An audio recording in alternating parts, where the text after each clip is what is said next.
enter बिसायख'थियाथ' almost जानानै थांबाय माखासे खौरां खिथाना नोंथांमोननो दय जेब्ला रबिराम सारनि समस्ति माखासेयाव गिदिंदों प्लास क'क्राझारावबो बावहाय मेनलि मिथिनो मोन्दों खोनानो मोन्दों जेनाखि भटिं सेन्टारावहाय ट्रेक्टरनि सावगारिया थुयै थुयैनो जामलायबायमोन ओरैबायदि हेभिखा दा उदालगुरि बाक्सा माखासे जायगाफ्रावबो आसा खालामो मोजाङैनो जानानै थांदों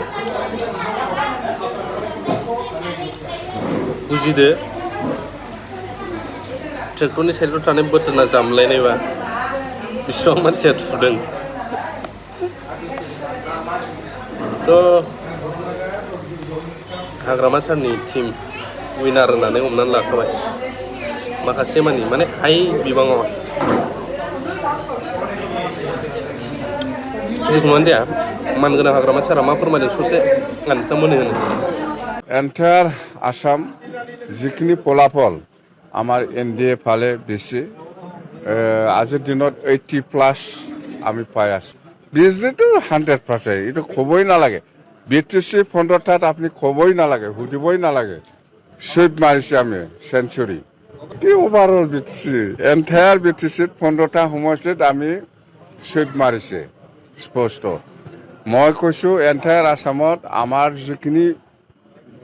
এতিয়ালৈকে মই যিখিনি পাই আছোঁ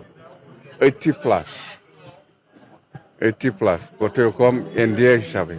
আৰু খুব ভাল আৰু চিফ মিনিষ্টাৰটো আমাৰ ডক্টৰ হিমন্ত বিশ্ব শৰ্মা হ'ব বাছ আৰু আমি বিৰাট ভাল কাম কৰিম আমাৰ বিপিএফ কৰ্মীসকলক যে আমি আমাৰ বিপিএফ দলৰ যিটো সিদ্ধান্ত এই মৰমে বিজেপিক ভোট দিছে